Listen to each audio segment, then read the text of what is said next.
What's going on, Ramley? Welcome to the Ram Skinny here on the LAFB network. We are Los Angeles Sports. This is your daily dose of Los Angeles Rams news. Training camp update number 3 from day 1 of media availability. No practices at hands, but Skinny T was on hand at the beautiful Loyola Marymount University to speak with Coach Sean McVay and the players available.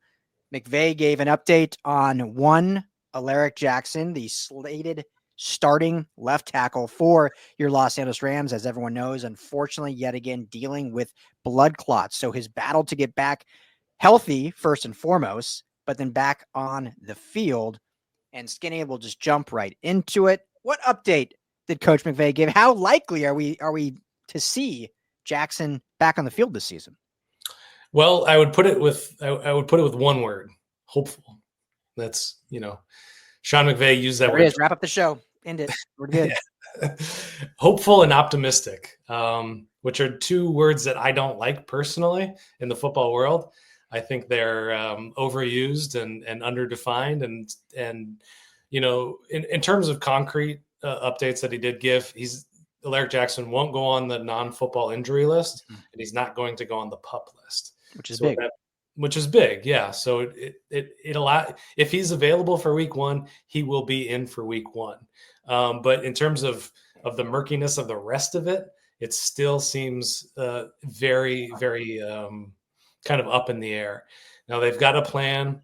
They both feel good about the plan. Both Alaric, the Rams, and Sean McVay feel good the direction they're heading in. But DJ Humphries is very much in the mix. That's the guy that Sean McVay mentioned specifically. He didn't talk about Questenberry at all. So it sounds like if Alaric Jackson isn't able to go, it's going to be DJ Humphries stepping into that spot. Yeah. I'm just on that. I'm always surprised that Questenberry's gotten essentially overlooked since they signed him back in whatever that was in May or June. Because he did get a lot of reps on the offensive line for the Vikings last year. Granted, it was a lot of special teams and here and there, but DJ Humphries, obviously a very seasoned tackle, only played in 2 games last year for the Chiefs, but the Rams know him well during his time with the Arizona Cardinals. So certainly a veteran presence that can slide in. But yeah, I agree with you.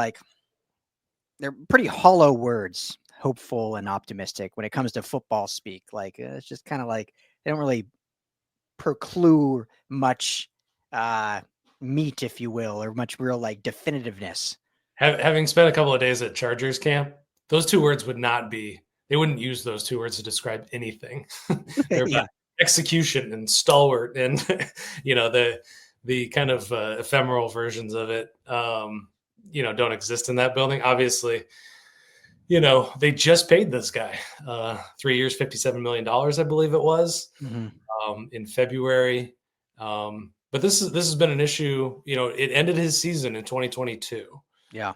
And so what has transpired in between, November of 22 when they shut him down, I think it was, to now, is it worse? Is it better? These things still murky, still up in the air.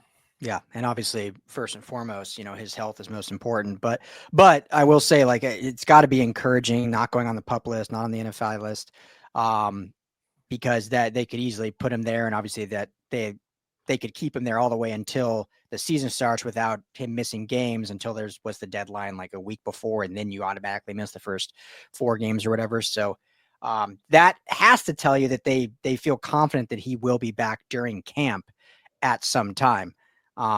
So we'll obviously keep a close eye on that, but definitely I think a good thing they were able to get a guy like DJ Humphries and David Questenberry, who can both kind of play that role if needed. Because outside of that, you got AJ Curie, you got Warren McClendon, you got a lot of inexperience, one would say, if needed to slide in for Alaric Jackson. Yeah, Humphries, like you said, he was with the Chiefs, played 2 games, wasn't able to kind of crack into that, first string position. They drafted Kingsley Suamatia, I believe is the pronunciation. He started off as the left tackle, essentially beating out DJ Humphries, I guess. And then that didn't work out and moved left guard Joe Tooney to left tackle, beating out again DJ Humphries. And he's coming off an ACL. So, perhaps that was all, had to do with injury related, I guess you would call it. But obviously, he's 31, so not entirely over the hill. Played a lot of good football in his career. And you got to feel a lot better about that than the other answers that you mentioned. Yeah. We've seen McClendon in there for Rob Havenstein when he's been out. Didn't go terribly well. Yeah. So, and real quick, speaking of, Rob Havenstein addressed the media and he said he's feeling good and should be basically 100%, correct? Yeah, he had what they call cleanup procedure, what the Rams call cleanup procedures. That's also some of that weird murky football talk as well. But he says he's feeling great with that. Also, Coleman Shelton back on. He's feeling very confident with Coleman Shelton back in there.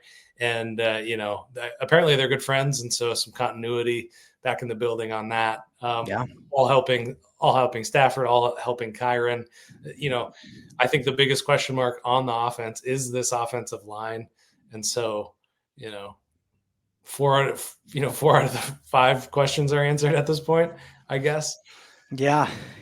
I mean, that was the obviously biggest issue at the beginning of the season last year, not for lack of trying, but just with all the injuries and, the turnstile they had, what we talked about a lot last year, but the amount of combinations they had just through the first 5 or 6 weeks of different linemen because of those injuries. So you want to have continuity. Obviously you want to have health, but you got to have depth, because if this team has showed us anything over the last couple of years is they do sustain injuries on that offensive line, unfortunately. So, I think that's a good update on Jackson. So hopefully we'll keep you posted. Keep it right here. LAFB Network. Make sure to hit that like and subscribe on the Rams LAFB YouTube channel. Make sure you're following RL Anderson LAFB on Twitter for all his updates, and our at LAFB Network, our main account, and obviously LAFBnetwork.com for all of our written and video content. Last thing, Skinny. K-Dot's hairdo was pretty fresh. Were you able to get a up and close personal look at K-Dot? Kevin Dotson with the full-on just Ram color scheme in the hair? I didn't see that at all. I don't know how I missed that. Wow. Yeah. Wow. I saw Steve Avila. He looked like he was in really good spirits once again. Guy always looks like in good spirits. Steve Avila just looks like a great dude to hang out with. Yeah, absolutely. He reminds me of have you ever seen the movie Moana? No. Disney movie? No. Okay. Well, I forget the name of his character. All of a sudden, my daughter obviously watches it often, but the guy that The Rock plays, he's like a god, a demigod. Steve Avila kind of reminds me of him. Yeah, that's Look it up. That's a good comp. No, I could picture it. Yeah. Oh, what is his name? I don't know. Doesn't matter. Someone in the comments, drop it below. Maui. His name's Maui. Oh, there you go. Yeah. Well, and Braden Fiske up at the podium as well, dropping probably the perfect nickname for the defensive line, the young and the relentless. Yeah, we got shirts coming already. They're already on the presses. Beautiful. I love that. Got to get those going. So make sure to Rams fans need some merch before the season. LAFB's got you covered. We got Puka Nacua merch. We got Aaron Donald merch, but hopefully we're going to have some young and relentless merch here soon at our LAFB store. Just go to LAFBnetwork.com. In the menu, click that shop button to see all of our LA sports merch. And hey, it really helps support us here at LAFB. Keep it with us all training camp long. We'll have all these updates for you daily, essentially, for sure, every day that there's camp, because Ryan will be there just about every single day. Thank you, Ramley. For Skinny T, I'm Ryan Dyrud. We'll be back with plenty more on the Rams Skinny.